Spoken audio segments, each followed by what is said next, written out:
La semana pasada nos quedamos en la página 76, en la que la autora acababa de terminar la parte del capítulo que ella dedicaba a las sociedades con técnicas más rudimentarias de supervivencia.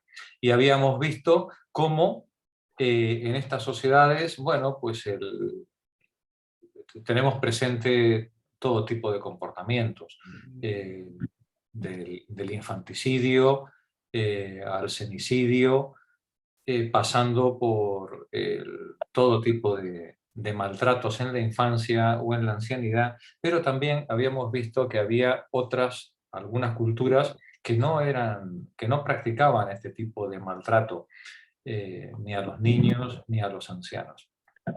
Sí habíamos creído ver alguna ligera correlación entre el maltrato infantil o la dejadez con los niños con respecto a la dejadez o al maltrato en la ancianidad.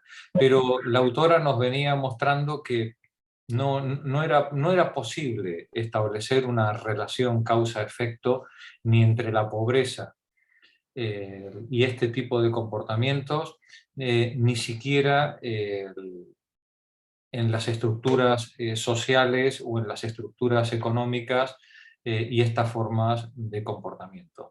Al final, la variabilidad en el comportamiento humano es muy amplia y cada pueblo de los que habíamos estado comentando, bueno, pues mostraba una enorme variabilidad en la manera en la que afrontaba estos problemas. Ahora vamos a pasar a una segunda parte del texto que trata, digamos, del mismo fenómeno, pero en sociedades más evolucionadas técnica, social, económicamente. Página 76 y comenzamos la lectura. Mercedes, por favor, adelante.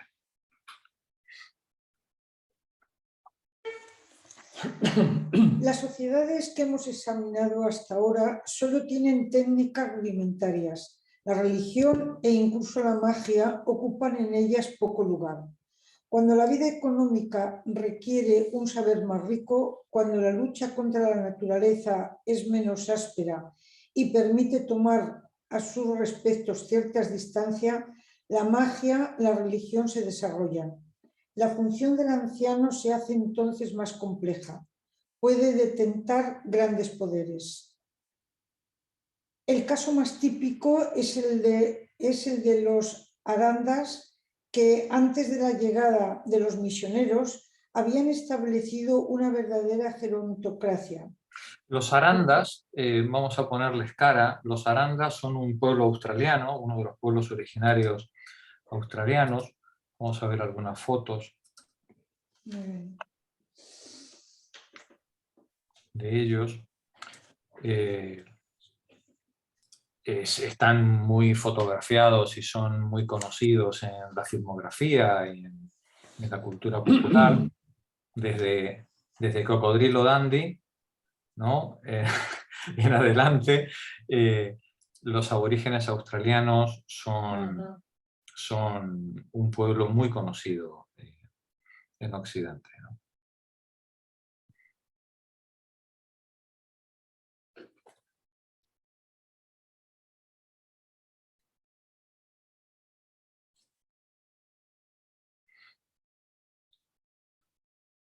Diógenes. Sí, bueno, esa sería nuestra versión, ¿no? Este señor está en su estado diario cotidiano, ¿no? Sí.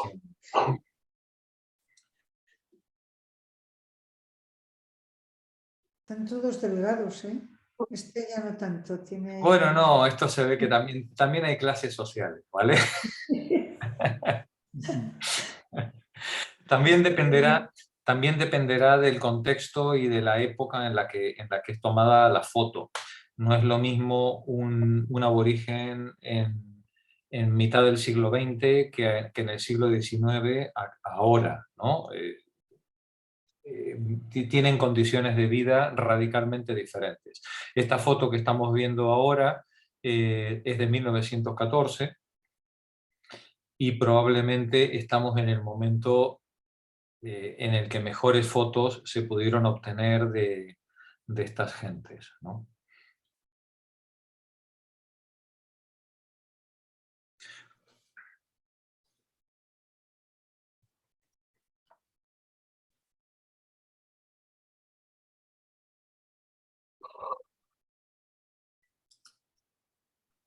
Continúa, por favor, Mercedes. Sí, Los arandas. Los arandas son cazadores-colectores que viven casi desnudos en las selvas de Australia. En general están bien alimentados, aunque conocen periodos difíciles. Cada familia se compone de un hombre, una o varias esposas, niños y perros. Grupos totémicos reúnen a varias familias. Se practica el infanticidio cuando la madre es incapaz de criar al recién nacido porque alimenta a otro. Se mata a los recién nacidos. Lee por favor la nota 14. Es una costumbre muy difundida la de matar a los dos mellizos o a uno de ellos. La anomalía asusta. Simón lo atribuye a la anomalía, probablemente en una banda de cazadores-recolectores que tienen una vida seminómada, tener dos bebés es un problema muy serio, ¿no? Tener dos bebés al mismo tiempo, ¿no? Sí. Y lo comentábamos la semana pasada, la necesidad de tener una mano libre, uno de los brazos libres, ¿no? Y entonces, pues seguramente pues, la llegada de mellizos o de trillizos sería algo verdaderamente difícil de asumir en esas condiciones de vida, ¿no? Continúa, Monse, por favor. A veces se llega a matar a un niño pequeño para alimentar con sus restos a otro de más edad y de salud precaria, y la madre participa en el festín. Pero los niños que se conservan son muy bien tratados. Las madres son muy generosas, nunca niegan el pecho al lactante y lo destetan muy tardíamente. Se deja a los niños en gran libertad. Solo a una edad avanzada son obligados a respetar los tabúes sexuales. Pero la iniciación es muy dolorosa. Los miembros de la comunidad más respetados son los hombres de cabellos grises, los casi muertos, demasiado decrépitos para llevar una vida conscientes y activa. Son bien alimentados, cuidados, acompañados, aunque ya no tengan influencia. Lee por favor la nota 15. Aunque como la caza y la recolección exigen desplazamientos incesantes y una gran movilidad, son abandonados cuando se han convertido en un fardo molesto. Continúa. En cambio, ¿dónde está la nota? Sí, 15. Aunque ya no tengan influencias. En cambio, los entrecanos desempeñan un papel de primer plano. Su experiencia práctica es necesaria para la prosperidad del grupo. En efecto, los cazadores-colectores necesitan saber una cantidad de cosas, lo que es comestible y lo que no lo es, en qué signos se reconoce la presencia de los iñames, cómo descubrir las aguas ocultas, cómo preparar ciertos alimentos para quitarles sus características nocivas. Solo con la práctica prolongada se adquieren ojo y mano. Si además los hombres de edad conocen las tradiciones sagradas, cantos, mitos, ceremonias, costumbres triviales, entonces su autoridad es inmensa. Entre los primitivos el saber es inseparable de la magia. Conocer las propiedades de las cosas permite utilizarlas a la vez según las leyes de causalidad racional y según sus afinidades mágicas. Además, las técnicas están indisolublemente ligadas a ritos mágicos y los cuales serían ineficaces. Gracias, Mercedes. Paco, continúa tú. El saber de los entrecanos coincide con la posesión de un poder mágico. Uno y otro aumentan con la edad. Convertidos en yencones, casi impotentes, alcanzan su apogeo. Son capaces de hacer enfermar a vastos grupos de individuos. Por eso son temidos.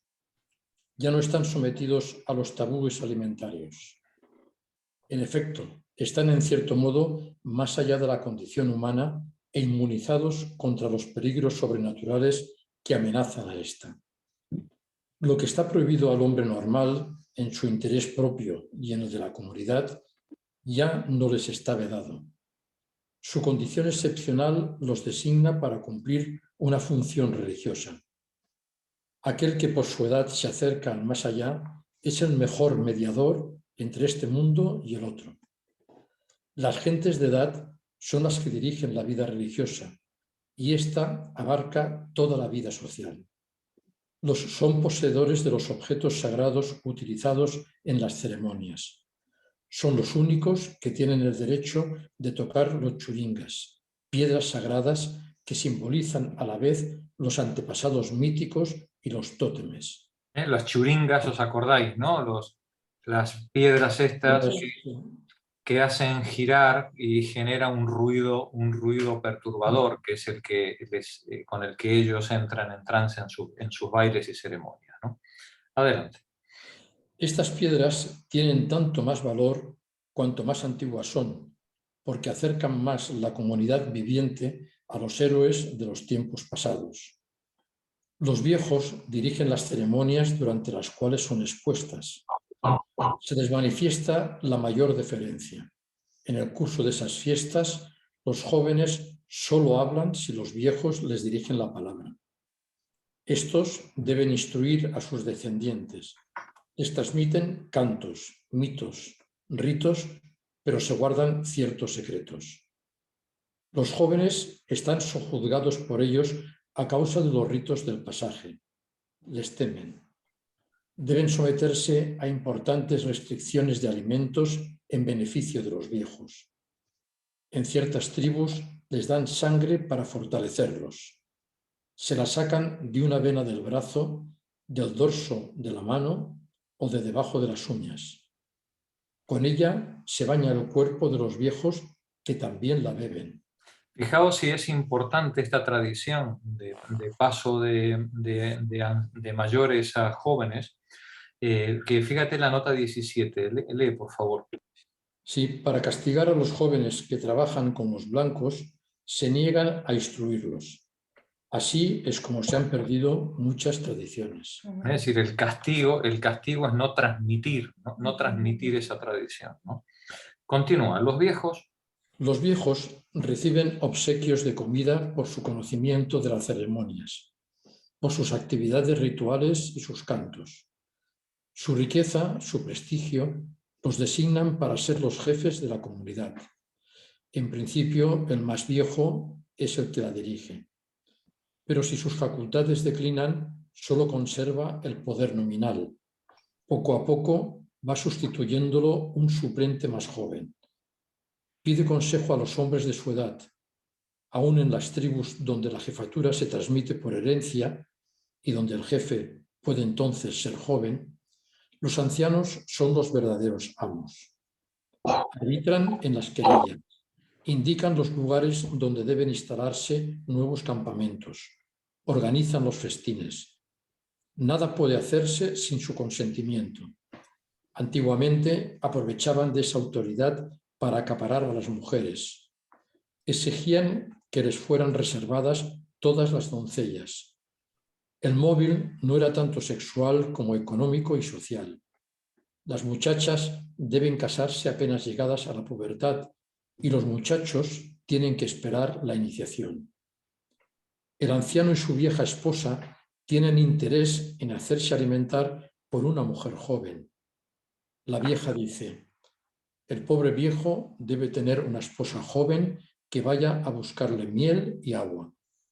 Los jóvenes no encontraban con quién casarse. Vemos cómo la mujer tiene una función económica principal, ¿no?, dentro de este tipo de organización. El siguiente párrafo, por favor, Paco. Técnica, magia, religión. Técnica, magia, religión constituyen lo esencial de la cultura en las sociedades primitivas. Esos tres campos están íntimamente ligados, pues la magia se emparenta a la vez con la técnica y con la religión. Estas últimas son benéficas para la comunidad. En cambio, la magia es ambivalente. Entre los arandas, el entrecano triunfa en los tres campos. Es preciso porque detenta el saber y es apto para las funciones religiosas. Por sus poderes mágicos, inspira a la vez respeto y temor. Gracias, Paco. Vamos a ver los zandas del Sudán. Eva, por favor. Pero antes vamos a echarle un vistazo a estos zandas. Ahora me oís, ¿verdad? Sí, un momentito. ¿Vale? Aquí tenemos Vale. una imagen también de principios de siglo, finales del siglo XIX. Como vemos, es un tipo de organización tribal de cazadores, también recolectores, seminómadas, muy parecida a la que hemos visto antes, ¿no? Aunque cambiemos de continente. Continúa, por favor, Eva.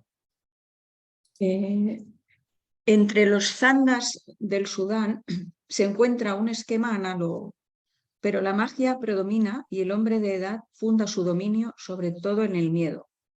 Viven en la sabana de la caza, la pesca, la recolección de frutos, el cultivo de maíz, mandioca, batatas, bananas. La caza es abundante. Tienen una artesanía bastante desarrollada. Creen en un dios, Mbori, pero su preocupación más constante es la hechicería. Piensan que cada individuo posee un poder que llaman mangu, sustancia que tiene una relación con el hígado y que aumenta con los años. Los hombres de edad poseen, como entre los arandas, conocimientos útiles y son también los hechiceros más poderosos. Tienen menos escrúpulos que los otros en usar maleficios, pues la proximidad de la muerte los hace más indiferentes a riesgos de represalias.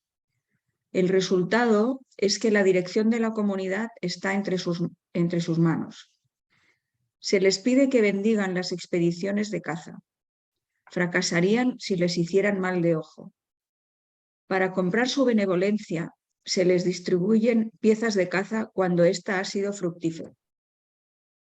En otros tiempos, el hijo estaba estrechamente subordinado al padre.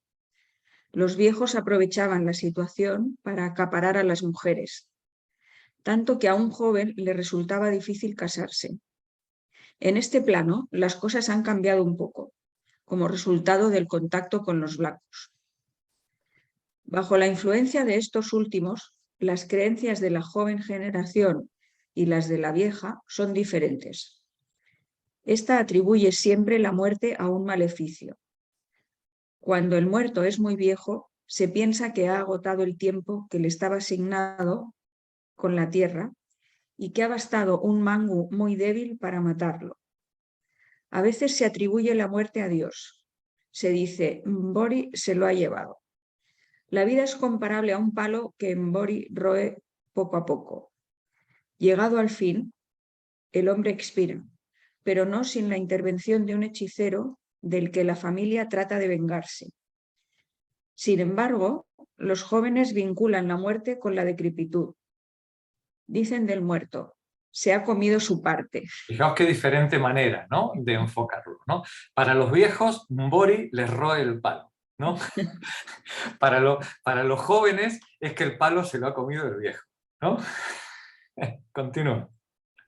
Creen en la hechicería, pero la muerte de un viejo les parece natural. No merece que se hagan historias. Lo dicen en privado con cinismo, mientras cumplen con sus deberes públicos con los muertos. Gracias, Eva. El papel... vale. Continúa la lectura, Julián. Vamos a ver ahora los indios del Gran Chaco, a tres tribus, tres agrupamientos muy característicos, los chorotes, los matacos y los tobas. Los matacos, mataco realmente es el idioma. El nombre de la tribu sería los wichis, del grupo étnico, sería más bien los wichis, y el idioma el mataco. Y con respecto a los tobas, se les conoce por Cuom, que es como ellos se llaman a sí mismos. Voy a compartir también pantalla para que veáis que estamos hablando de agrupamientos humanos muy similares, aunque cambiemos de continente. La manera de vivir y de reproducirse y de mantenerse sobre la Tierra y relacionarse son muy parecidas, aunque cambiemos de escenario.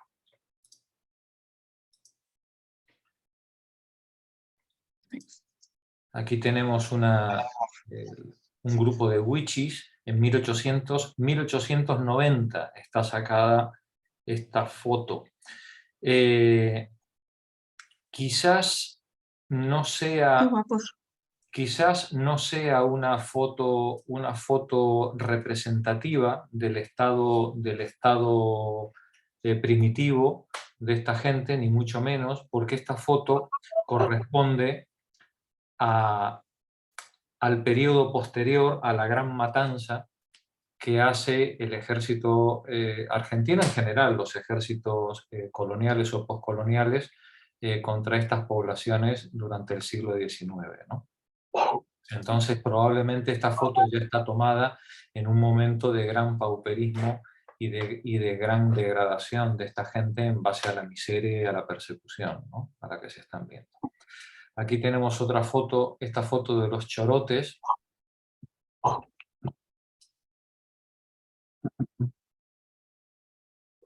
Tenemos al explorador disfrazado con todo su atuendo. Y aquí tenemos a una pequeña indiecita toba, también en una foto de principios de siglo. Veis que estamos hablando de gente en cualquiera de los continentes a los que nos movemos que se mueven más o menos con el mismo tipo de recurso técnico y con las mismas formas de vida. Sin embargo, nos recuerda la autora, que en este tipo de sociedades un poquito más avanzadas que las, entre comillas, la palabra avanzada, todo el relativismo del mundo, en este tipo de sociedades hay una mayor presencia de la magia y de la religión. Y en la medida en la que hay mayor presencia de la magia y la religión, la ancianidad detenta esas funciones de la experiencia, la tradición, y a través de la experiencia y la tradición, la magia y la religión. Adelante, Julián. El papel de la magia es considerable entre los indios del Gran Chaco, chorotes, mazacos, tobas, que son tribus seminómadas que viven de los frutos abundantes de la selva y de la cría del avestruz. Se satisfacen con poco y no juntan provisiones porque confían en el mañana. El alimento no les faltará. El jefe es un hombre de edad elegido a la muerte del jefe precedente por los padres de familia más viejos. Su poder es más nominal que real. El viejo tiene influencia sobre todo debido al carácter sagrado que le confiere la edad. Como la subsistencia es fácil, estos indios disponen de tiempo para dar gran importancia a la vida religiosa. Los viejos son los que la dirigen. Ya no están sujetos a los tabúes alimentarios. Se les teme por sus poderes mágicos. Son capaces de hacer mal de ojo a sus enemigos. Se piensa que después de la muerte se convierten en malos espíritus. Cuando estos indios dicen que han visto un espíritu malo, es siempre bajo la figura de un viejo. Creen que su nocividad aumenta con los años. Cuando el viejo se vuelve débil e impotente, lo matan de un flechazo en el corazón y queman su cadáver. Le tienen miedo, ¿eh? Le tienen miedo al viejo. Continúa. Parece que, como en las historias de zombies, se impide que el cuerpo se transforme en fantasma, aniquilándolo totalmente. Gracias, Julián. Pilar, vamos a ver los navajos, que ya es una tribu del norte norteamericano. Vamos a ponerle imagen también a los navajos antes de comenzar. Estos también son agrupamientos que hemos visto hasta la saciedad representados y romantizados en todas sus formas. También, lógicamente, estas fotos corresponden a un momento histórico en el que ya estos agrupamientos humanos ya no tienen, han sido pasados por arriba por el hombre blanco, ¿no? Por la colonización, y ya son supervivientes de civilizaciones anteriores. Pilar, adelante. La relación entre el saber y el poder mágico es muy evidente entre los navajos y asegura a ciertos viejos una gran autoridad. Es esta una sociedad compleja, de una cultura muy desarrollada, en la que ha influido la civilización de los blancos con quienes tienen contactos permanentes. Viven al noroeste de Arizona, en un vasto territorio árido pero fertilizado por riegos y lluvias abundantes. Tienen caballos, rebaños y, según las estaciones, 2 o 3 puntos donde se reúnen. Es una sociedad de abundancia. Comen pan, carne, conservas compradas a los blancos. Usan hermosos trajes adornados de plata y turquesas.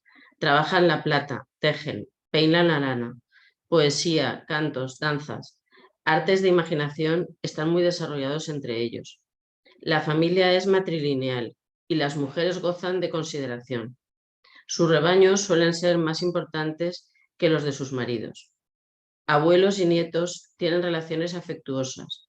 Los padres de la madre, sobre todo, participan en la educación de los hijos. A veces, a partir de los 9 o 10 años, estos viven con sus abuelos y les prestan servicios. El nieto tiene con su abuelo relaciones de broma. Se desafían a correr. El vencedor gana una silla de montar. Con frecuencia es el joven el que propone la prueba a su abuelo: rodar en la nieve, saltar un foso. Se burla cariñosamente de él. Los abuelos tratan admirablemente a los niños, pero las tareas a que están obligados suelen provocar resentimiento en estos últimos. Esta sociedad civilizada y próspera cuida de todos los débiles, los inválidos, los inadaptados. Se ocupa con deferencia de los viejos, aunque sean decrépitos y chochos. Cuando alguno que ha perdido la cabeza abandona su domicilio y vagabundea, lo devuelven a su casa. Pero ¿no hay una descarga que compensa la reverencia que hay que demostrarles? Los jóvenes y los hombres maduros se burlan de los inválidos y farfullantes, pero lo hacen a hurtadillas por temor de que se venguen. En efecto, la edad los hace pasar del terreno profano al sagrado y se les atribuyen grandes poderes sobrenaturales, sobre todo a los hombres. En un proceso de 222 hechiceros, se contaron entre ellos 38 mujeres todas viejas y 184 hombres, de los que 122 eran viejos. Todos son temidos. Nadie se atreve a negar hospitalidad a un anciano, por inoportuno que sea, pero muchos de ellos no tienen ninguna influencia, están al margen de la sociedad. Un viejo ignorante es poco considerado.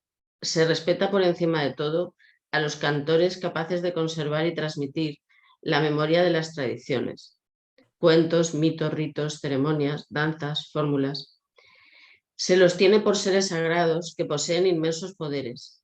Gracias a su memoria, garantizan la continuidad de la comunidad a través de las edades. Pero los cantos tienen también el valor de conjuros mágicos. Provocan la lluvia y el buen tiempo. Curan las enfermedades, predicen el futuro. Esos cantos son propiedad personal del que los conoce. Los jóvenes a quienes les enseña le hacen regalos, caballos, sumas de dinero. Reciben también obsequios cuando utilizan su ciencia en beneficio de mi individuo. Será de un individuo. De un individuo. Sí. Un grupo o la colectividad. Gracias, Pilar. Taina, termina tú el pasaje. En su vejez, el micro, Taina. Perdón, es que creía que lo tenía. A ver, en su vejez alcanza el cantor, me oís bien, ¿no? Perfectamente. Sí, su mayor reputación, Los viejos cantores son, pues, doblemente poderosos, por el número de sus años y por su ciencia. Son los miembros más ricos de la comunidad. Se sitúan en lo más alto de la escala social. Después de su muerte, el viejo se convierte en un fantasma peligroso. Según una creencia común a todos los primitivos, los muertos subsisten en forma de fantasmas, más o menos temibles. Pero mientras que entre los indios de Gran Chaco, cuanto más viejo es el muerto, más temible es su malignidad póstuma. Existe entre los navajos la creencia contraria en la cual han existido todos los observadores. Si un individuo muere cuando ha agotado su vida, es decir, sin dolor, en estado de senilidad, cuando ya no puede caminar ni hacer nada sin ayuda de los demás, es una gran suerte para él y para su familia. Nada es más deseable porque no será un fantasma. Se reencarnará y vivirá de nuevo lo bastante como para renacer sin fin. Ni su agonía ni su entierro van acompañados de los ritos habituales, destinados a proteger a la familia y la comunidad contra el espíritu del difunto. Los padres se encargan del entierro como de una tarea doméstica cualquiera y no observan el duelo habitual. Esto indicaría que entre los navajos, como seguramente entre otros primitivos, la malignidad del fantasma procede de un rencor, muerto a pesar suyo. Antes de lo que hubiera deseado, el difunto se venga. Su agresividad va dirigida sobre todo contra su familia. Entre los navajos nadie ve jamás sino los fantasmas de gentes a las que está unido por lazos de parentesco. Si un hombre se va porque le ha llegado la hora, apaciblemente no tendrá que vengarse de nada. Entre los navajos, la muerte de un niño muy pequeño, menos de un mes, tampoco tiene consecuencias inquietantes. No existe lo bastante para convertirse en fantasma. Gracias, Taina. Nada. Vamos a ver ahora los jíbaros, otro agrupamiento de Sudamérica, muy famoso también, muy conocido, muy romantizado por la literatura.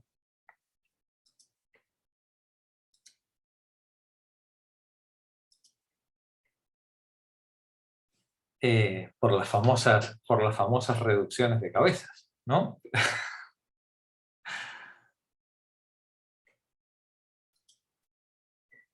Que, según tengo entendido, consisten en desprender el pellejo del cráneo y hervirlo en algunos líquidos secantes que al final dejan momificado y reducido la cobertura del cráneo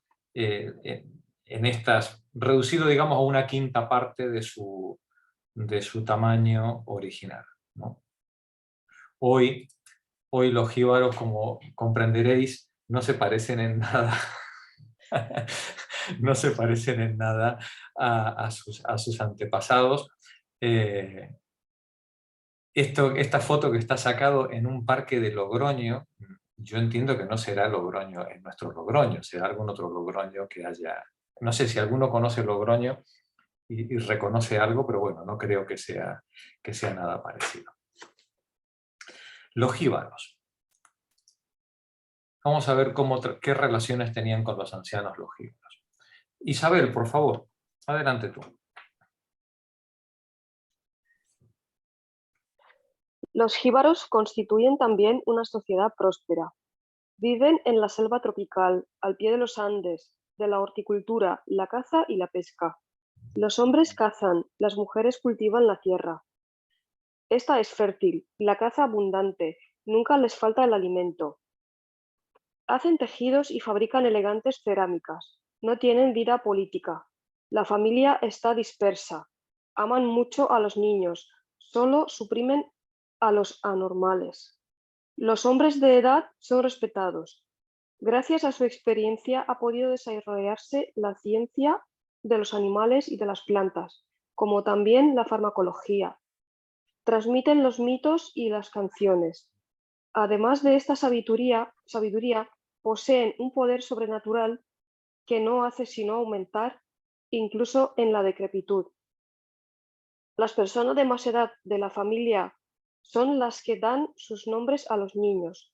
Son ellas las que integran el recién nacido a la casa. Los viejos interpretan los sueños de los jóvenes y proceden a su iniciación. Les enseñan el uso de los narcóticos y del tabaco. Hombres y mujeres de edad, sin ser sacerdotes, dirigen las ceremonias y las fiestas religiosas. El pasatiempo favorito de los jíbaros es la guerra, y el jefe de la expedición es en general un hombre de bastante edad. Los viejos guerreros suelen traer a sus hogares prisioneras elegidas en las tribus enemigas. Se acuestan con ellas, que muchas veces los engañan con hombres más jóvenes. Entonces los viejos les pegan, a menudo hasta matarlas. También entre los jíbaros se teme la venganza póstuma de los ancianos. De ser maltratados, se reencarnarían en alguna bestia peligrosa, jaguar, anaconda, y volverían a castigar a los culpables. Gracias, Entre Isabel. Vamos a ver los lelés. Por favor, Begoña, lee tú. Una tribu de bantúes cerca del Congo. Entre los lelés, tribu que vive en una zona de bosques y sabanas en las cercanías del Congo. Las prerrogativas de los hombres de la edad fueron considerables hasta los alrededores de 1930. La tribu era mucho menos rica que las de los Bunjons, que vivían muy cerca de ellos, en condiciones análogas. Agricultura, caza, pesca, tejidos. El suelo es un poco más pobre, la estación seca un poco más larga, pero estas diferencias no bastan para explicar la del nivel de vida que provenían esencialmente del contexto social. Los leles trabajan menos. Cuentan los etnólogos que los han observado a principios de siglo y con técnicas más rudimentarias no buscan el éxito individual. Por un lado porque temen que los envidien, pero sobre todo porque no es la acumulación de riqueza sino la edad en lo que confiere prestigio. La división del trabajo los autoriza a desempeñar una pequeña cantidad de tareas. Solo se practica la poligamia. Acaparan a las mujeres que trabajan para ellos. Sus yernos les deben también servicios. Los jóvenes solo tienen derecho a una esposa colectiva a cambio de ropas tejidas. El hombre de edad regala a una de sus hijas a la clase joven de una aldea, que se convierte así toda entera en su yerno. Toda la tribu, todos los hombres son los yernos, ¿no?, al entregarle él una de sus mujeres, ¿no? Adelante, por favor. No hay colaboración amistosa entre las clases de edad. Los jóvenes no deben rivalizar con los viejos. El hombre de edad tiene el monopolio del oficio que ejerce. Tocar el tambor, forjar, escupir la madera. En cierto momento le enseña a un joven que en adelante detentará su monopolio y se retira. No hay ningún alto cargo político reservado a los viejos, pero poseen un poder religioso que les asegura grandes privilegios. Para conservarlos tratan celosamente de seguir siendo necesarios para la comunidad. Guardan el secreto de los ritos, las ceremonias, los remedios. Dentro de su propio clan son los únicos que conocen las deudas contraídas por unos y otros, y así como las negociaciones de casamiento. Este saber es indispensable para la buena marcha de los negocios, pero necesitan de los jóvenes, únicos que tienen fuerzas físicas suficientes para cazar, pescar, llevar el equipaje de los europeos. Cuando los jóvenes se consideran burlados, amenazan con irse. Los viejos castigan a los indisciplinados negándoles mujeres, excluyéndoles del culto. No obstante este conflicto, se establece cierto equilibrio. Los jóvenes saben que los viejos terminarán por morir, heredarán sus vidas y llegarán a los privilegios de la vejez.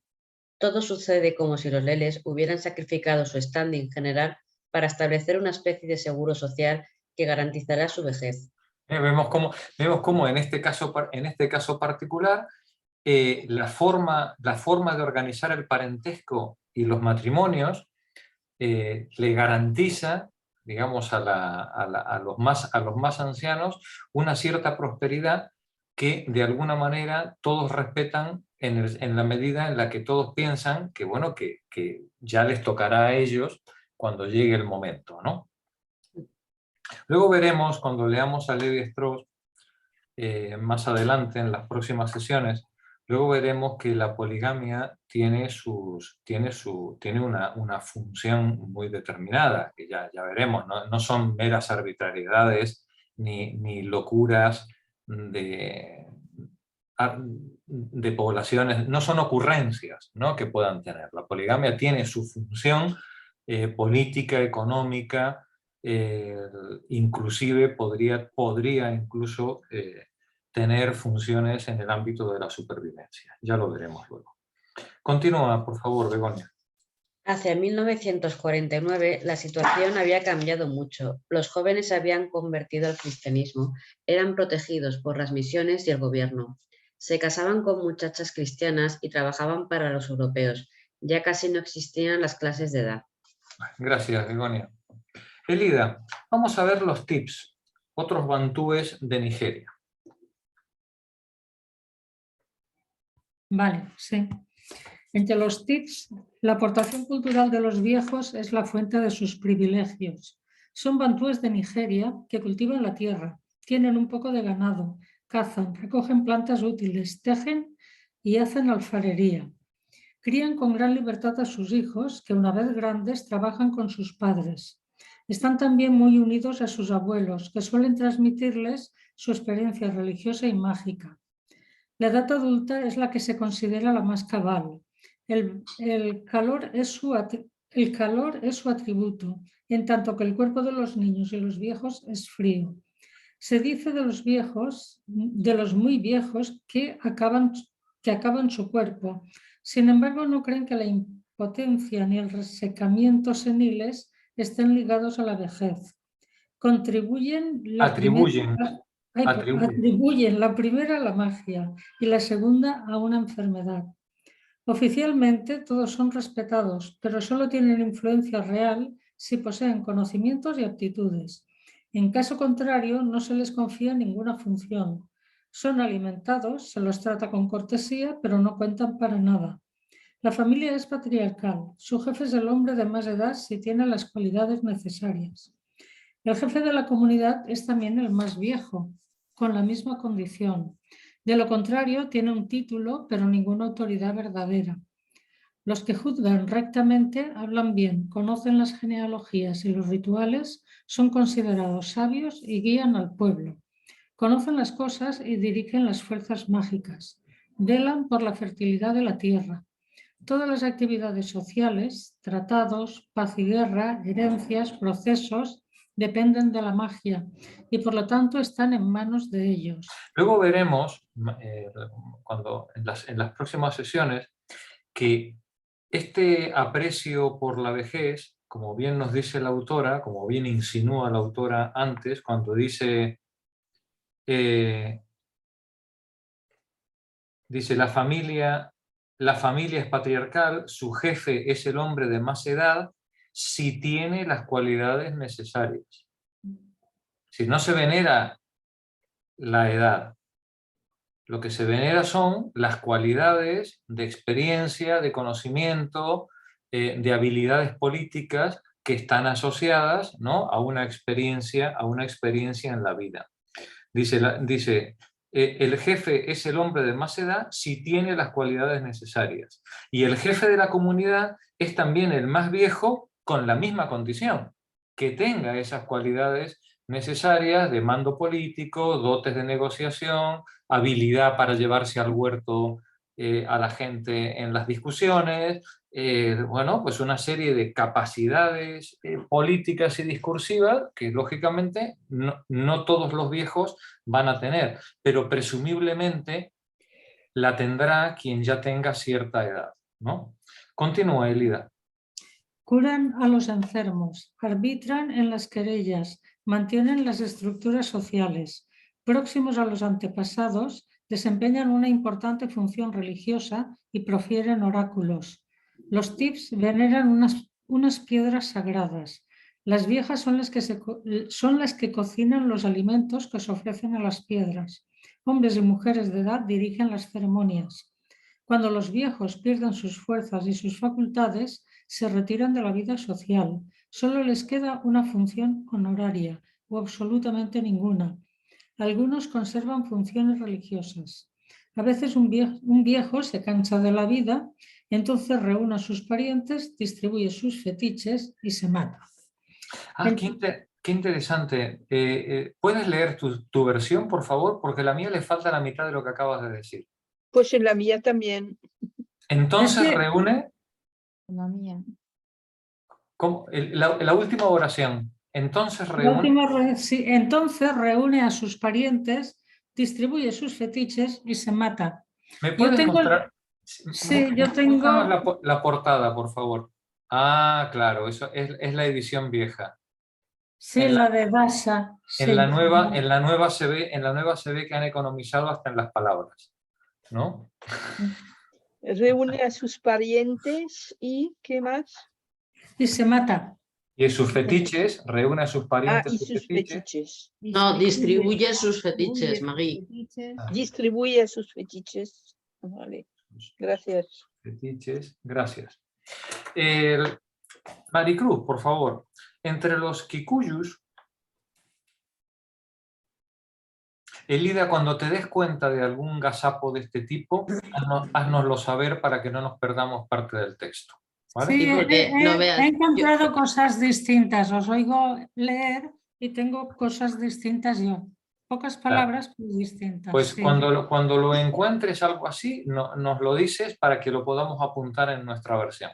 ¿Vale? Sí, porque yo estaba diciendo, Dios mío, ¿qué será eso de tiches? Ahora nos lo dirás. Yo también iba a preguntar qué eran tiches. Y es claramente una rata, o sea, les ha faltado lo de fetiches y lo de los parientes. Yo creo que es como si se hubieran comido un renglón, ¿no? Alguna. Sí. Adelante. Vale. Entre los kikuyus, los hombres de edad también asientan su autoridad en el respeto que inspira su sabiduría. Son bantúes que viven al pie y en las laderas del monte Kenia. Eran más de 1 millón en 1948 y han tenido muchos contactos con la civilización moderna, pues han sido esclavos de cultivadores europeos. La clave de su civilización es el sistema tribal que descansa en el grupo familiar. Se trabaja en común en el seno de la gran familia. Acuerdan una gran importancia a las clases de edad, que comprenden a todos los hombres circuncisos del mismo año. La más antigua tiene preeminencia sobre las otras. Hay lazos estrechos entre abuelos y nietos. Pertenecen simbólicamente al mismo grupo de edad. La abuela llama a su nieto mi marido y el abuelo mi esposa a su nieta. Los hijos respetan a sus padres. La maldición de un padre o de una madre es la más atroz de las desgracias. Ninguna purificación puede borrarla. Cuando los padres son viejos, los hijos se hacen cargo de ellos y los cuidan bien. El viejo sin hijos es ayudado por los de su vecino, a lo que considera como sus propios hijos, La organización militar está en manos de los jóvenes. La generación de los ancianos gobierna los asuntos públicos. Una generación gobierna durante 20 o 30 años. Después dimite en beneficio de la generación siguiente, en el curso de una ceremonia llamada Itkuika. La generación comprende, pues, todas las clases de edad entre 2 Itkuikas. Un hombre cuyos hijos son todos ya circuncisos y cuya mujer ha pasado la edad de procrear no gobierna más los asuntos públicos, pero accede al grado más alto de la jerarquía social y forma parte del Consejo Supremo. Este tiene elevadas funciones religiosas. Para ingresar en él hay que pasar por una iniciación. Lee la nota 21, por favor. Esta iniciación no es un rito de pasaje, análogo al que sufren en una sociedad todos los adolescentes. Es una instrucción reservada a una élite, Hay que haber alcanzado cierta etapa en la existencia para llegar a ella y convertirse en miembro del Consejo Supremo. La iniciación no sanciona el cambio de edad como tal. Se instituye una especie de consejo de sabios, ¿no? Que no gobierna propiamente, pero debe tener un gran poder político. Continúa, por favor. Los iniciados tienen el derecho de ofrecer sacrificios a los dioses y a los espíritus de los antepasados. Borran las manchas rituales, maldicen a los malos y su maldición es temible. Fijan la fecha de la circuncisión y de la Itwika. Administran justicia porque se piensa que están liberados de las pasiones y juzgan con imparcialidad. Hay también un consejo de ancianas encargadas de mantener las buenas costumbres, de castigar a los jóvenes delincuentes. Detentan un poder mágico. Hombres y mujeres de edad desempeñan un papel esencial en las ceremonias de iniciación. Se considera a los viejos santos varones, serenos y desapegados del mundo. Su influencia depende de sus aptitudes y también de sus riquezas. De manera general se piensa que son sabios. Un chivo viejo no escupe por cualquier cosa, dicen. Y también los viejos no mienten. Las mujeres de edad son muy respetadas cuando no tienen más dientes. Se las considera llenas de inteligencia y son enterradas con pompa en lugar de abandonar sus cadáveres a las hienas. Qué diferencia con la balada del Narayama, ¿no? Sí, bastante. Parece prácticamente lo opuesto, ¿no? Nos sigue mostrando Simone de Beauvoir la tremenda variabilidad de las costumbres humanas, ¿no? Gracias, Maricruz. Continúo con la lectura, Monse. Con frecuencia, cuando las gentes de edad llegan a una condición de privilegio, es gracias a su memoria. Así ocurre con los miaos, que viven a gran altura en el bosque y en la selva de la China y de Tailandia. Esos pueblos habían empezado a desarrollar una gran cultura, pero se detuvieron en su evolución probablemente por las guerras. La familia es patriarcal. El hijo no abandona el hogar paterno antes de los 30 años, pues como ahora. En principio, el jefe de la casa tiene derecho de vida y de muerte sobre todos sus miembros. En realidad, las relaciones entre padres e hijos son muy buenas. Se consultan mutuamente. Tienen muchos hijos. Los abuelos se ocupan de sus nietos. Mujeres, niños, gentes de edad, son todos muy bien tratados. Si un viejo se encuentra solo por haber sobrevivido a sus descendientes, se pone bajo la protección del jefe de una gran familia. Siempre es aceptado, aunque sea una carga. Se piensa que el alma de los muertos vive en la casa y la protege, se reencarna en los recién nacidos. Se respeta a los viejos sobre todo en la medida en que son ellos quienes transmiten las tradiciones. Su memoria de los antiguos mitos les da un gran prestigio. Son los guías y consejeros de la colectividad. Las decisiones políticas son ejecutadas por los jóvenes cuya población es cuya aprobación es pues necesaria, pero por lo general aceptan la voluntad de los ancianos. Es decir, los miao funcionan como una especie de gerontocracia, ¿no? En la que los ancianos deciden cuál es la política a seguir, que tiene que ser ejecutada por los jóvenes, que lógicamente tienen que de alguna manera estar de acuerdo o consentir con esas instrucciones que se le dan. Gracias, Monse. Magdalena, vamos a ver a los Méndez. Una cuestión. Sí. Creo que en algún momento lo llegaste a comentar, pero la verdad es que no me acuerdo. La fuente de información de Simone de Beauvoir da la impresión de que sea muy reciente para su tiempo, o sea, porque habla mucho del estado de los pueblos en contacto con blancos. O sea, no se va a fuentes antiguas, ¿no? Es lo actual de su tiempo, ¿no? Absolutamente. Ella recurre a los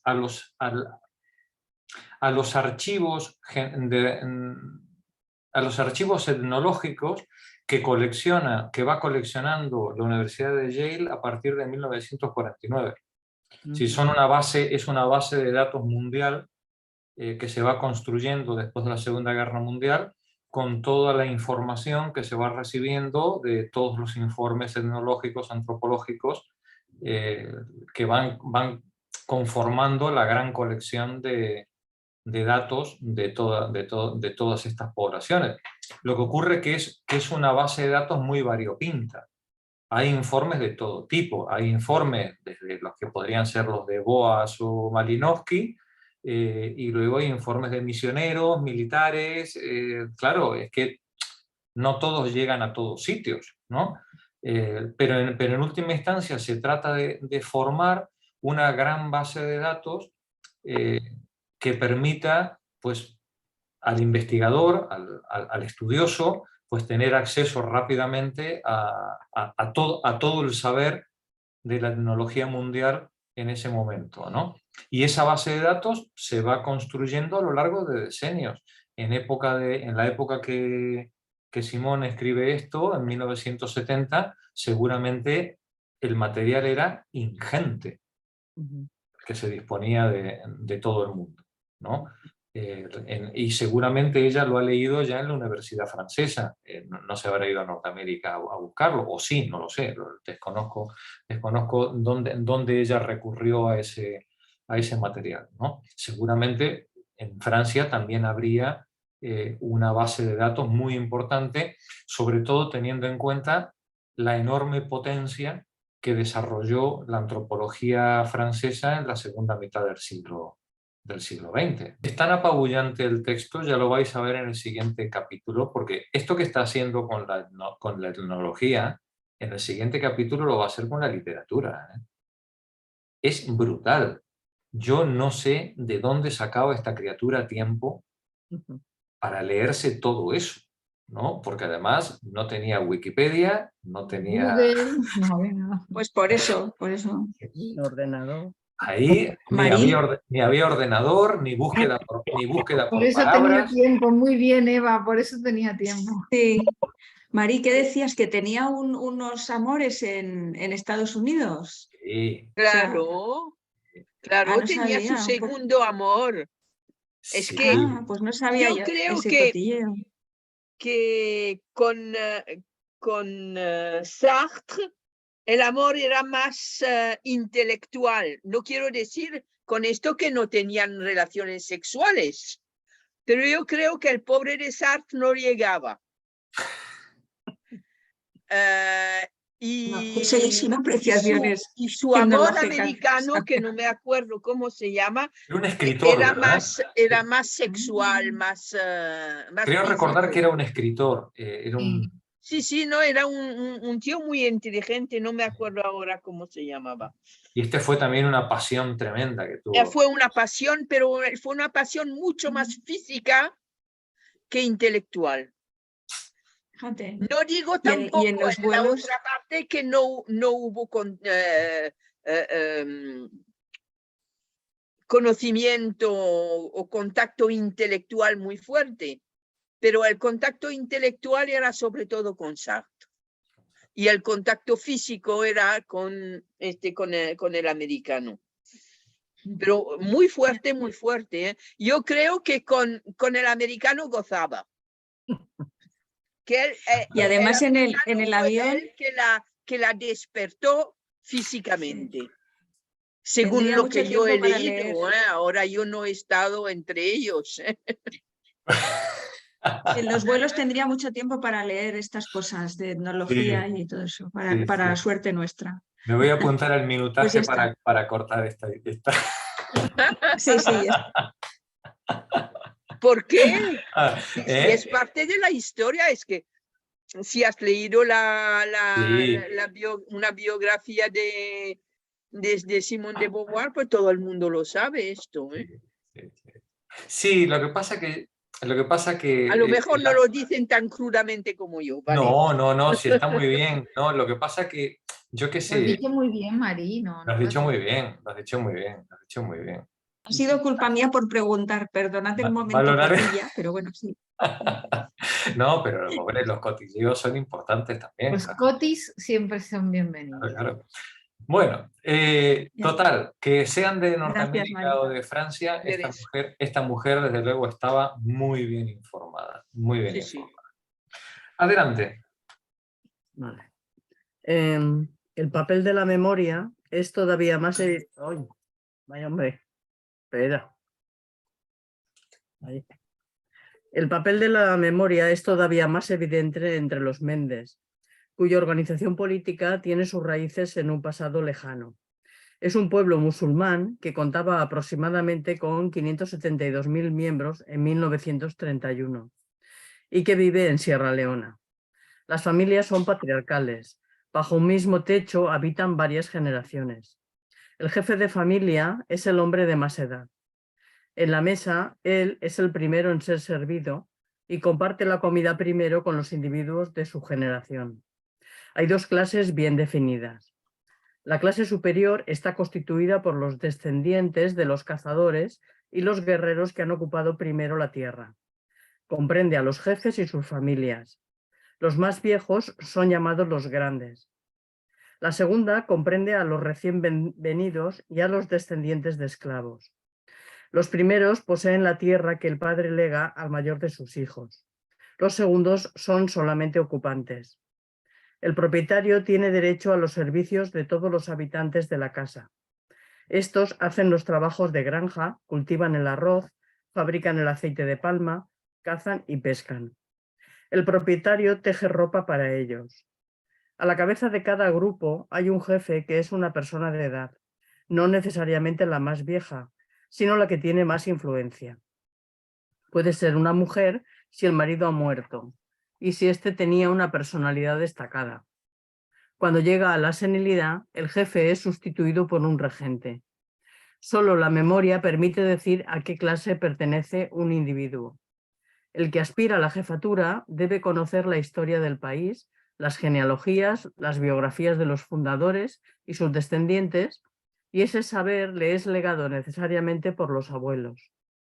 Ellos son los que detentan las tradiciones. En ellos reposa, pues, la organización política. Además, los mendes viven en estrecha intimidad con el espíritu de los antepasados próximos, los de las dos generaciones precedentes. Se los llama abuelos y se considera que participan en la vida de la familia. Como los viejos están más cerca de los antepasados que el resto de la comunidad, desempeñan entre esta y aquellos el papel de mediadores. El miembro más viejo de la familia es el que dirige el culto. Es un consejero muy escuchado en todas las cuestiones religiosas. Su influencia es grande en todos los sectores. Gracias, Magdalena. Pepa, por favor. Vamos a ver los lepchas. Los viejos desempeñan un papel menos importante en los pueblos bastante avanzados como para no creer en la magia y hacer poco caso de la tradición moral. Así ocurre con los lepchas, que viven en el Himalaya. Saben leer y practican el lamaísmo. Trabajan en plantaciones de té, cultivan el maíz, el arroz, el mijo, crían ganado, cazan. En lo que concierne al alimento y la bebida, su nivel de vida es muy elevado. La familia es patriarcal, los niños son felices y aman a sus padres. Dentro de la familia se honra la edad. Por respeto, se hace retroceder una generación a los gentes. Así se llama abuelo y abuela a los suegros, padre y madre al hermano y la hermana mayores. Se califica a alguien de viejo para demostrarle respeto. Los hijos rodean de cuidados a sus viejos padres. La suerte de un anciano que tiene numerosos descendientes vivos es muy feliz. Se admira su salud, su prosperidad. Se le considera como una especie de talismán. Se les llevan regalos en la esperanza de adquirir sus virtudes. Pero si no tienen hijos ni fuerzas para trabajar, el viejo es considerado un trasto inútil. En el mejor de los casos se lo trata con cortesía, pero considerándolo como una calamidad. La actitud es la misma con respecto a los dos sexos. G. Gorer, que pasó un tiempo con los lepchas, Cuenta que le mostraron a un viejo muy piadoso, pero al que despreciaban porque no sabía leer, no tenía hijos, estaba cubierto de llagas. Todo el mundo se reía de él, decían que estaría mejor muerto. ¿Por qué no se muere mientras los europeos están aquí, así pueden asistir a sus funerales? Qué tremendo, ¿no?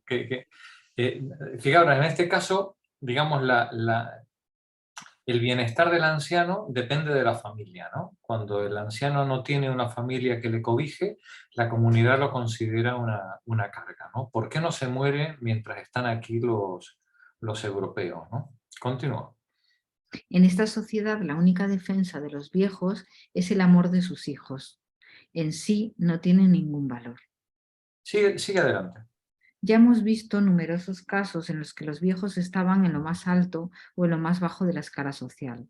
La situación dependía de sus aptitudes y su fortuna. Un ejemplo sorprendente de discriminación debida a la riqueza es el de los Thais. Son budistas que viven en las fronteras de Yunnan y de Birmania. Dividen la vida humana en 4 periodos. El paso de uno a otro es marcado por un servicio religioso, el Pai. Para llegar al 4º grado es preciso, después de haber criado a los hijos, celebrar el Gran Pai, que es una larga ceremonia acompañada de cantos, danzas, juegos, procesiones, sacrificios y que dura por lo menos 3 días. Es extremadamente costosa. Solo los ricos pueden pagarla. Si tienen los medios, la celebran no solo una, sino varias veces, y su prestigio aumenta. Es una especie de Pochlat, ¿no? en el que se hace un tremendo derroche de recursos que sirven al prestigio de quien lo organiza, ¿no? Continúa, por favor. El número de años no basta para conferir una superioridad social, pero un hombre que se ha arruinado celebrando 12 veces el Gran Pai es venerado. Su título de paga no le confiere ningún poder político ni económico, pero al consumir ritualmente su fortuna se sitúa en la cima de la jerarquía social. Marvin Harris nos diría que este tipo de ritual lo que hace es incentivar la productividad. Solamente puede hacer un derroche aquel que tiene excedentes.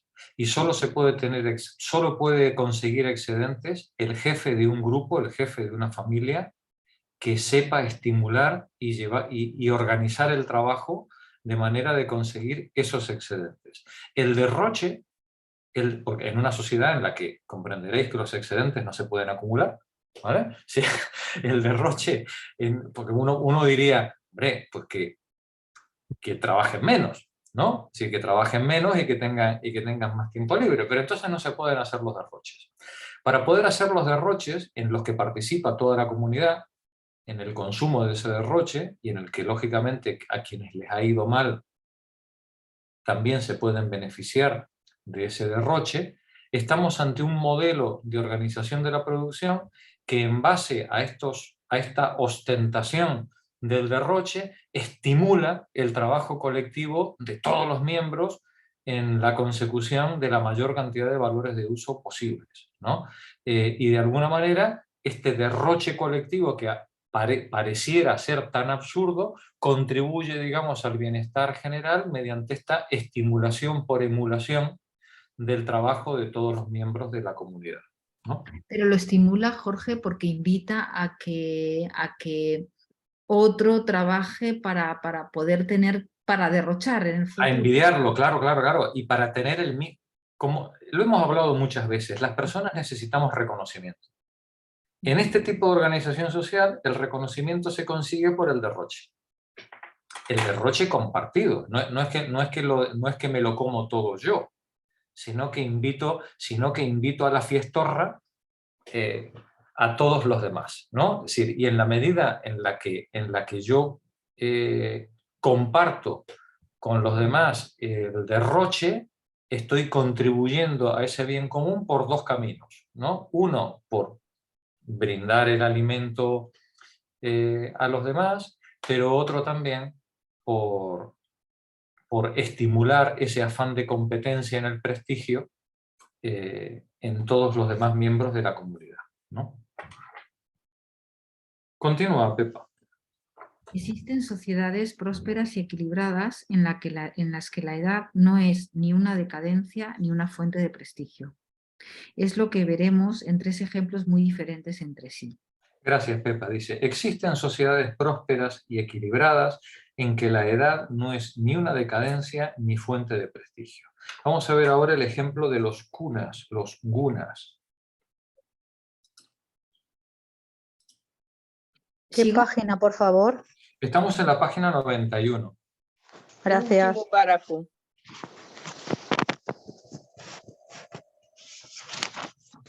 Aquí tenemos esta es una población de la zona de Panamá. Qué guapa. Sí, claro, bueno, esta foto es actual, claro, esta foto es Qué moderna. bonita. Mirad qué belleza. Pero bueno, aquí tenemos fotos de principios de siglo, de lo que era una aldea guna.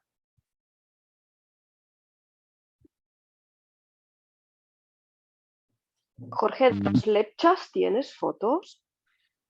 Me ha sido muy difícil, no las he conseguido, pero lo puedo seguir intentando. Vale. ¿Tienes interés especial con los lepchas? Es que me han caído muy bien, ¿eh? Ah, muy bien, bueno, pues haré el esfuerzo por encontrar. Mari, por favor, continúa tu lectura. Los kunas. Los kunas, en número de 25.000, viven en Panamá, en la costa y en la isla del Atlántico, donde el clima es templado, aunque los maremotos arrasan a veces las aldeas. Se desplazan por la selva virgen en canoa. Dotados de una salud robusta, muchos llegan a centenarios. Wow. Viven en aldeas y trabajan en grupos. Las mujeres trabajan en la casa y en los campos. Los hombres pescan, cazan, derriban árboles, recogen ricas cosechas, maíz, bananas, cocos, con los que comercian. Las mujeres guardan el dinero con el que, entre otras cosas, los hombres pueden comprar lanchas de motor. Las mujeres y los niños llevan hermosos trajes. Los hombres se visten a la europea. Son todos muy cuidadosos, se bañan a menudo, sus casas y sus calles son muy limpias. Tienen una cultura bastante desarrollada, cantos, un sistema de cálculo, 2 lenguas esotéricas reservadas a los jefes y a los chamanes, un esbozo de escritura. La religión es sumaria. Se honra solamente a dioses y espíritus vinculados con la salud del cuerpo. Los chamanes y los hombres médicos defienden a las gentes contra las enfermedades. Las familias son conyugales y reunidas en un grupo matrilocal a cuya cabeza está el marido de la mayor de las hermanas. Tienen muchos hijos.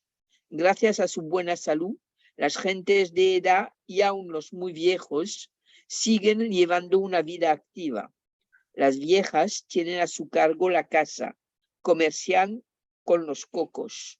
Los hombres de edad se especializan en asuntos religiosos, pero sin sacar de ello un prestigio especial. La edad no confiere valor particular a menos de ir acompañada de inteligencia y experiencia. Se obedece al jefe de familia, en general de edad, si tiene aptitudes. Aquí estamos ante un modelo similar, ¿no? Sí. ¿Se respeta y se venera al anciano? Sí. Sí, pero a condición de que sepa hacerlo, ¿no? Si chochea, no. Si tiene las aptitudes de gerencia, de mando, de organización, por supuesto que sí, ¿no? Adelante. Al jefe de la aldea se preside las asambleas que le pide... No, al jefe de la aldea. Al jefe de la aldea. Las asambleas se le pide ante todo que sea instruido. La edad influye hasta cierto punto. En conjunto, la condición de los viejos es igual a la de los jóvenes. Los viejos no plantean problemas particulares. Gracias, Marí. Los incas. Vamos a ver los incas. Sara, por favor.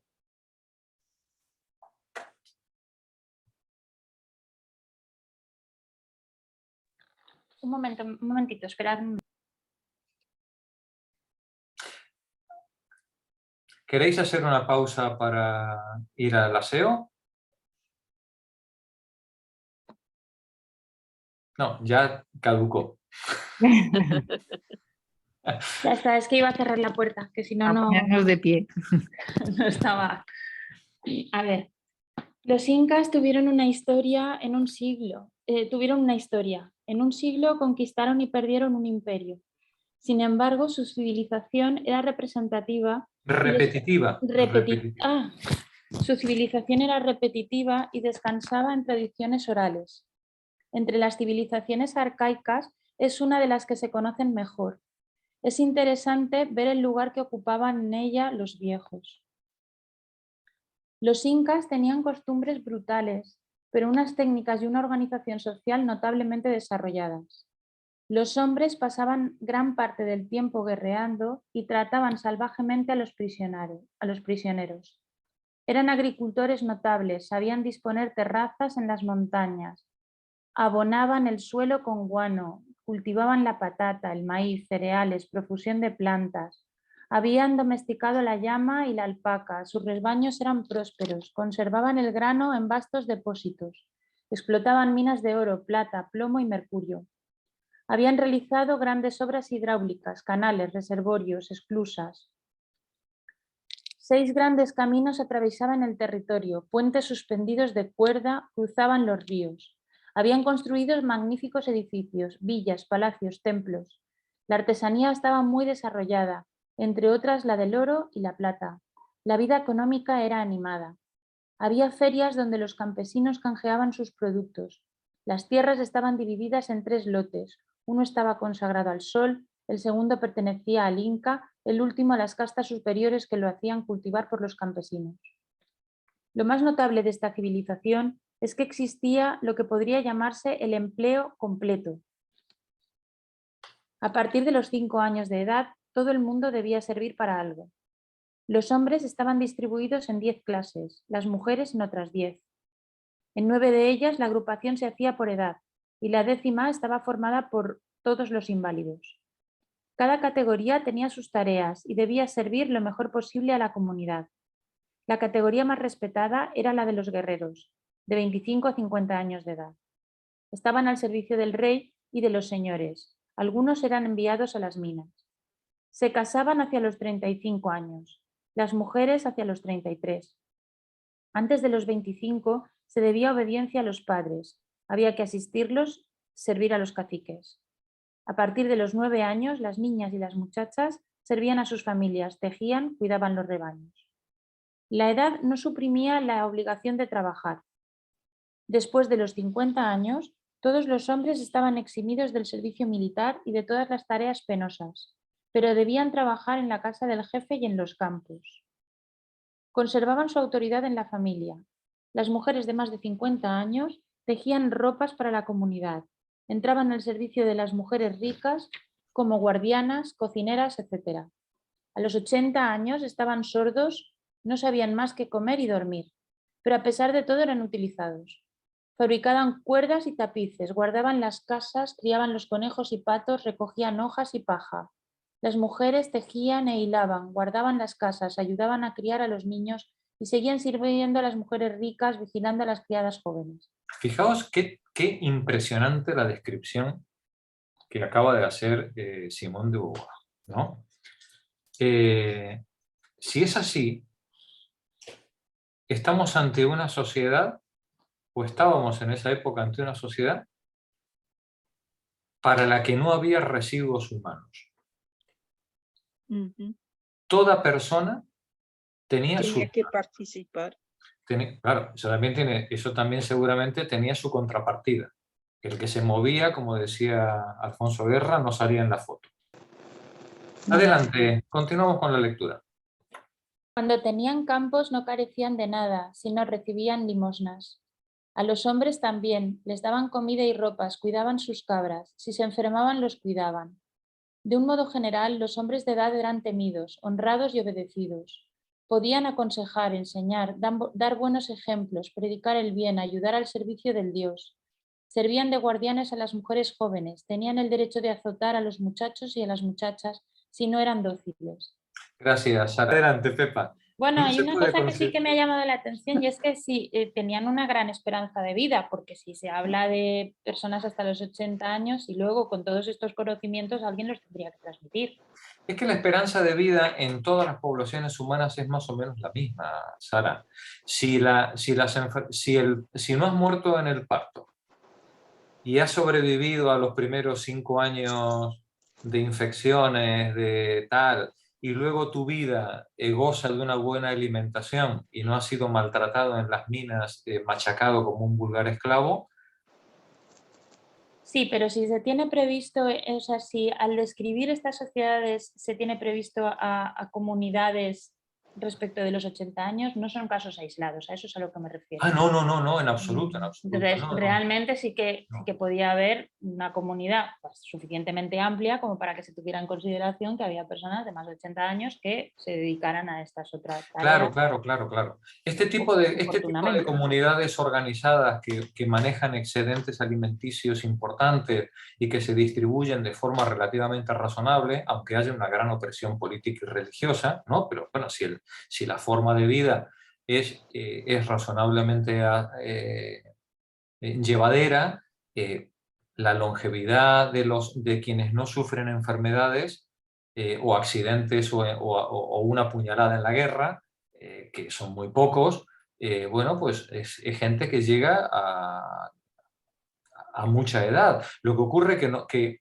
es muy probable que no llegues por todos los impedimentos previos, ¿no? Pero quien supere esos impedimentos previos, no ha sido apuñalado, no ha tenido una enfermedad, no ha sufrido una infección y ha sobrevivido a los primeros 5 años de edad, pues tiene todas las papeletas para llegar a muy anciano. Lo hemos visto nosotros en nuestra generación de la guerra civil.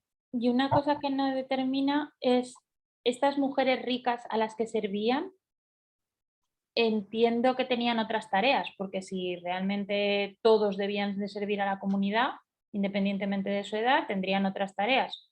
Como Penélope tejer en rueca de plata. Vale, o sea que no era por una cuestión de... Es una sociedad feudal. Es una sociedad feudal. Sí. Es una sociedad feudal, es una sociedad tan feudal, que cuando los españoles se encuentran con ella, no se sorprenden de nada.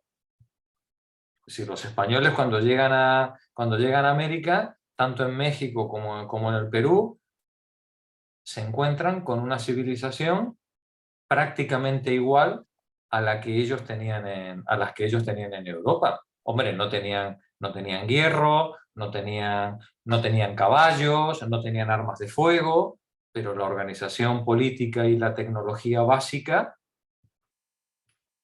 era la misma. Y esta es una de las grandes y perturbadoras sorpresas de la antropología. América funcionó como un laboratorio experimental humano único en la historia de la humanidad. Cuando entre el 20.000 y el 10.000 antes de nuestra era se congela, está congelado el paso en el estrecho de Bering y las poblaciones del sudeste asiático pasan a América persiguiendo a las manadas de mamuts y de grandes herbívoros, y el paso de Bering en el 10.000 se descongela y se cierra la comunicación, esas poblaciones que entre el 20.000 y el 10.000 habían pasado a América y que poco a poco van bajando desde Alaska hasta Tierra del Fuego, detrás de las manadas de herbívoros, desarrollan un modelo civilizatorio tremendamente similar al que podemos encontrar en Eurasia. tremendamente similar. Si en el 8000, antes de nuestra era, los habitantes de las estribaciones de las montañas al sur de Anatolia, lo que es en la media luna creciente, del creciente fértil al norte de Irak y al sur de Anatolia, inventan la agricultura, inventan la domesticación de plantas y animales, eso mismo hacen las tribus, los grupos mesoamericanos en el 6000, en el 5000. Es abrumador poner en perspectiva histórica el paso del Paleolítico al Neolítico y cómo la misma invención de domesticación de plantas y animales se produce prácticamente al mismo tiempo en Mesoamérica, en el creciente fértil o en el valle o en la cuenca del Yangtze. Es abrumador. Y esto, desde el punto de vista antropológico, nos coloca ante un problema filosófico muy importante, ¿no? Y digo filosófico porque escapa a la ciencia, es decir, aquí ya no hay nada, ningún asidero físico al que agarrarnos, ¿no? Nada más que la interpretación de la evidencia empírica. Pero es una interpretación. Y es el siguiente, que aunque los seres humanos somos capaces de desarrollar una imaginación infinita, los condicionamientos materiales de la vida nos abocan a una selección de unas pocas estrategias eficaces. Y cuando los seres humanos nos vimos abocados a la extinción, por ejemplo en América, a la extinción masiva de los grandes herbívoros, por el cambio climático seguramente, pero también ayudado por la depredación humana, los seres humanos que sobrevivieron porque fueron capaces de desarrollar una técnica de recolección que con el paso de los años dio lugar a la domesticación de plantas y animales. Los pocos animales que les habían quedado y las plantas que tenían disponibles. Exactamente lo mismo que el cambio climático entre el 8000 y el 6000 abocó a las civilizaciones, a los pueblos que vivían en la media luna del fértil creciente o en la cuenca del Yangtze. Es decir, decimos, persigue tus sueños, sé el héroe de tu propia historia, ¿no? Eso seguramente todas las generaciones humanas se lo han contado desde los Australopithecus hasta nuestros hijos. Pero la realidad es que los sueños que puedes perseguir están condicionados materialmente por las posibilidades de tu época. Por las posibilidades climáticas, las posibilidades físicas de la tierra en la que vives, del momento histórico en el que vives y de la tecnología de la que dispones. Pues bien, en América, en el fértil creciente, en el Yangtze y en algún lugar en el centro de África y quizás en el lago del Fayum al oeste del Nilo, esa invención de la domesticación de plantas y animales se hizo de forma independiente y al mismo tiempo. Y ahora vosotras, si queréis ponerlo en perspectiva histórica y darle vueltas al asunto. Impresiona. Pensad que esos cazadores que iban detrás de mamuts en el 15.000, antes de nuestra era, cuando se cierra el paso de Bering, es una población que queda completamente aislada. 8.000 años antes, como mínimo 5.000 años antes, de que cualquier asiático o de Medio Oriente se le ocurriera ni pensar en la selección de animales o de gramíneas. Y sin embargo, 5.000 años después, piensan en la selección de granos o de animales.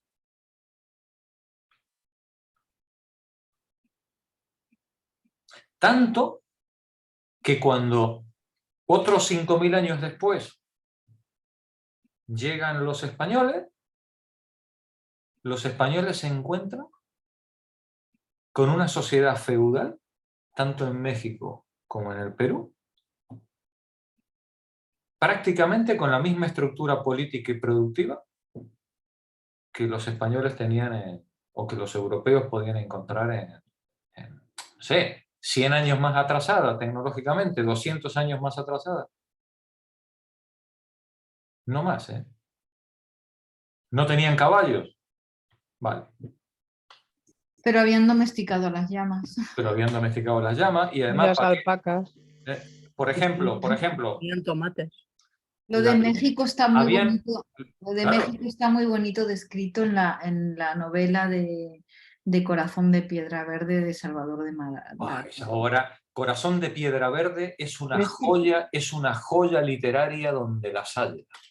lo que pasa es que describe a los aztecas, no a los incas, Claro, pero, claro. pero se ve muy bien eso, que es una sociedad, pues yo creo que igual o más desarrollada que la nuestra. Salvador de Madariaga, española. uno de los grandes historiadores de principios de siglo español, escribe en México pues esta fantástica novela, esta fantástica saga, Corazón de Piedra Verde, que no podéis dejar de leerla si no la habéis leído. Es una obra de arte mayúscula de la literatura histórica española. ¿Tú pondrás los datos? Sí, claro que sí, te puedo poner hasta las portadas. Por ahí La que también es muy bonita es la del Dios de la lluvia llora sobre México. ¿De quién? ¿Recuerdas el Ahora autor? no lo recuerdo. Pues pero pásanos el enlace y luego compartimos. Sí, Bueno, vale. a lo que íbamos. Que esta sociedad del Perú o la sociedad de Mesoamérica es una sociedad que tiene todos los elementos, no solamente económicos, sino de estructura política y administrativa propia de cualquier organización feudal avanzada en Europa, en Asia o en África. ¿Vale? Y al mismo tiempo es verdaderamente un espectáculo de la historia verdaderamente notable, ¿no? Verdaderamente notable. ¿Quién estaba leyendo, chicas? Estaba leyendo Sara y luego habías dicho Pepa, pero no Ibas sé a si... leer tú, ¿no, Pepa? Adelante, Pepa. Vale. No se puede considerar a los habitantes de Bali... No se puede considerar a los habitantes de Bali como primitivos. Durante siglos tuvieron una alta civilización que estuvo preservada gracias al aislamiento de la isla de toda influencia extranjera. Los holandeses la gobernaban por intermedio de la aristocracia que explotaba a las poblaciones rurales, pero no modificó su estructura social ni su modo de vida. Allí se ha mantenido una cultura arcaica hasta nuestros días, transmitida por tradición oral, pues los balineses no saben ni leer ni escribir. Cabe, pues, clasificarlos dentro de las sociedades sin historia. Los balineses cultivan el arroz y han llevado este cultivo a un grado de perfección no alcanzado por ningún otro pueblo. Poseen ganado de calidad, cerdos, aves. Los productos de la tierra, frutas, legumbres, son variados y abundantes. Los venden en grandes mercados que se organizan con frecuencia. Las aldeas están bien construidas y muy bien mantenidas. El artesanado está muy desarrollado, así como la música, la poesía, la danza y el teatro. El pueblo respeta a la aristocracia que no se mezcla con él. Prácticamente cada aldea es una pequeña república, dirigida por una asamblea de la que deben formar parte todos los hombres casados que posean una casa o un terreno. Por lo general, los jefes son elegidos, pero a veces prima la ley de la herencia. Representan en la tierra la autoridad de los dioses, controlan las tierras, las casas, toda la vida social. Los vínculos de cada individuo con la comunidad son muy estrechos y el mayor castigo que puede infligirse a uno de sus miembros es expulsarlo de ella. Son hospitalarios y de una gran cortesía entre sí. Son muy inteligentes y tienen una aguda conciencia de sus cuerpos elegantes. Sus gestos son deliberados y armoniosos. Se someten de buen grado al papel que se les asigna: niño, adolescente, mujer, adulto, anciano. Los niños son mimados y acariciados por sus padres y sus abuelos. La edad es honrada aunque no confiera virtud mágica. En los consejos, el lugar que ocupa cada uno se eleva con los años. Todos los meses los ancianos de la aldea se reúnen y celebran un festín con sus dioses. Esos dioses están cerca de los hombres y los visitan de buena gana. Los balineses tienen una religión sincrética, tomada de la India, China, Java y penetrada de animismo. Adoran el sol, la luna, el agua y todos los principios de fertilidad. Se ha desarrollado un culto en torno al maíz. Creen en la existencia de fantasmas que ejercen contra los vivos poderes maléficos. En Bali se cuenta que en otros tiempos, en una aldea perdida en la montaña, se sacrificaba y comía a los ancianos. Llegó un momento en que no quedó uno solo y las tradiciones se fueron perdiendo. Se quiso construir una gran sala para alojar al consejo, pero al examinar los troncos de los árboles derribados con ese objeto, nadie supo reconocer la parte de arriba de la de abajo y hubiera sido catastrófico invertir el sentido de los troncos. Un joven dijo que si le prometían no comerse más a los viejos, podrían resolver el problema. Se lo prometieron. Trajo a su abuelo, a quien había tenido escondido y que enseñó a la comunidad a distinguir la parte de arriba de la de abajo. La parte de arriba de la de abajo de los árboles. Ya eran brutos los... Es como los baobab, que parece que estén invertidos los Sí. árboles. Bueno, pues ya veis con qué cuento bonito, ¿no? Sí. Los balineses cuentan por qué se respeta a los ancianos, ¿no? Pues había una tribu en la que se los comían, pero al final, cuando ya no quedó ninguno, ya no sabían ni cómo construir las viviendas, ¿no? Continúa, Pepa. Voy. Los habitantes de la aldea dicen que jamás ha existido semejante costumbre.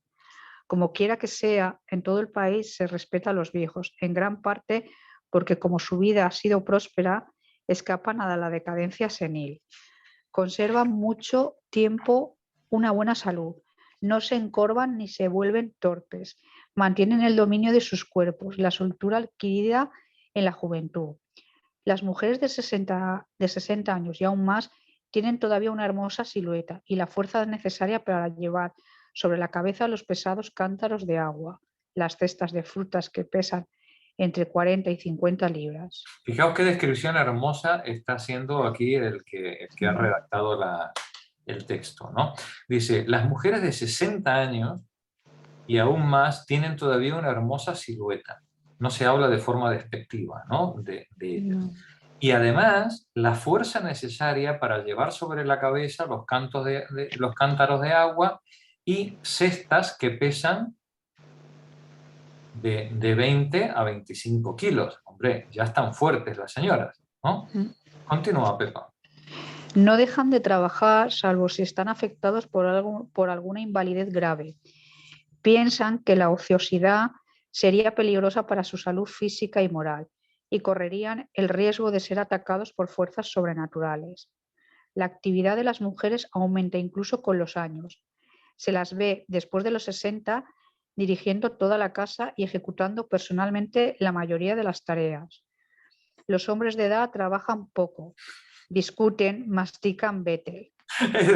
Es decir, las mujeres creen que el trabajo les mantiene jóvenes, ¿no? Y los hombres, en cambio, opinan que es al revés, ¿no? Es decir, trabajan poco, discuten entre ellos y mastican betel. Adelante. Vale, pero tienen numerosas obligaciones. Dirigen la asociación de la aldea, son médicos, narradores de historias, enseñan a los jóvenes la poesía, el arte. Es decir, Además, se dedican a la política, ¿no? Los hombres, mientras las mujeres se dedican a la economía. Adelante. Además, con frecuencia llevan los patos al campo. Desempeñan un papel importante en las ceremonias religiosas. Hay hombres y mujeres de mucha edad que son excelentes bailarines. Entran en trance, profieren oráculos. Su función es muy importante, tanto en el caso de las mujeres como en el de los hombres, pues las distinciones basadas en el sexo desaparecen con la edad. Se les pide su opinión sobre cualquier cosa. Cuando son muy viejos e impotentes, se les llama abuelo y abuela. Como no tienen dientes, se considera que están cerca de los niños pequeños y que pronto se reencarnarán en un recién nacido. Entonces pierden su influencia, pero siguen siendo bien alimentados y bien tratados. Aunque sea débil e impotente, un anciano puede ser el sacerdote de un templo, solo que tiene un asistente más joven y su función se vuelve honoraria. No se diría que se los teme. Sin embargo, Ranga, la hechicera que se come a los niños, está representada en las piezas mágicas como una vieja monstruosa, de senos que cuelgan, envuelta en pelo blanco que le cae hasta los pies. Su papel es representado por un viejo actor que, gracias a su edad, escapa al espíritu maléfico de la hechicera a quien encarna. Gracias, Pepa. De nada. Qué interesante. Es muy interesante. Muy interesante. Lo que está contando de Bali, igual que con lo de los lepchas que decía antes Isabel, o la de los incas, la historia de los incas, es realmente, son documentos de lo más interesantes. Pepa, si encontraras algo, tú como eres de historia, si encontraras algo de lo de los incas, algo que fuera más moderno y alguna fuente que pudiéramos tener algo más fiable, para corroborar o para matizar lo que hemos leído, estaría muy interesante. Y yo ya buscaré algo más de los lepchas o de los balineses. Lo había pensado porque ahora, perdón, un inciso, hay muchísimos monográficos sobre todo lo que son las culturas precolombinas y bueno, la verdad que hay bastante, no sé exactamente si material de los incas, pero sí que despiertan un gran interés. Entonces hay más estudios, hay exposiciones, me refiero que sí que hay movimiento. Bueno, pues a ver si podemos encontrar algo sobre la organización social de los incas que nos arroje algo de luz. Yo dejaría la lectura aquí, porque ahora lo que hace Simón en las siguientes páginas hasta el final del capítulo, que ya queda muy poquito, es un resumen de todo lo leído y nos va a servir de introducción a la propuesta que os quiero hacer. Cuando terminemos este capítulo, ya os lo anticipé, me gustaría que leyéramos Raza e Historia de Levi-Strauss, para colocar en el marco antropológico la diversidad cultural y poder tener una idea más sopesada, más firme sobre en qué consiste esa diversidad cultural que hay sobre el mundo y qué alcance tiene, ¿no? Y el texto de Levi-Strauss, que por más de que fue escrito en 1952, es un texto de una belleza enorme. Fijaos, es un texto que fue escrito 4 o 5 años antes que Tristes Trópicos. Fue escrito por encargo de la UNESCO en un momento en el que la UNESCO veía como una tarea prioritaria combatir los prejuicios del racismo. Y el texto Raza e Historia de Levi-Strauss sigue siendo hoy, 70 años después, una pieza literaria y científica, bueno, científica no, porque no es una obra científica, es una obra de divulgación, pero sigue teniendo un enorme valor. Yo os invito, a partir de que terminemos este capítulo, a dedicar un par de sesiones a cerrar el tema etnológico de la mano de Lévi-Strauss. Como este es un curso de filosofía, qué mejor que con uno de los grandes filósofos también del siglo XX, que además estudió junto con Simone de Beauvoir y con Sartre. Forman parte de la misma generación, de la misma escuela, de la misma universidad y de los mismos clubes y seminarios de debate que compartía la intelectualidad francesa entre los años 25 y los años 35 antes de la guerra. Luego la guerra les separó a todos y no volvieron a reencontrarse, ya cada uno en su mundo, cada uno en su disciplina, en su ciencia, después de la Guerra Mundial. Pero es la misma familia, es la misma pasta, están todos hechos del mismo material. La mejor pasta intelectual y humana que se podía encontrar en el siglo XX. Así que, si os parece bien, lo dejamos aquí. La semana que viene terminamos el capítulo y nos metemos con raza e historia. Os pasaré el texto en PDF. ¿Vale? Ah, muy bien. ¿Sí? Buena semana, compañeras. Igualmente. Hasta mañana. Gracias. Buenas noches. Adiós. Buenas noches. Buenas noches. Buenas noches. Buenas Buenas noches. noches. Ahora,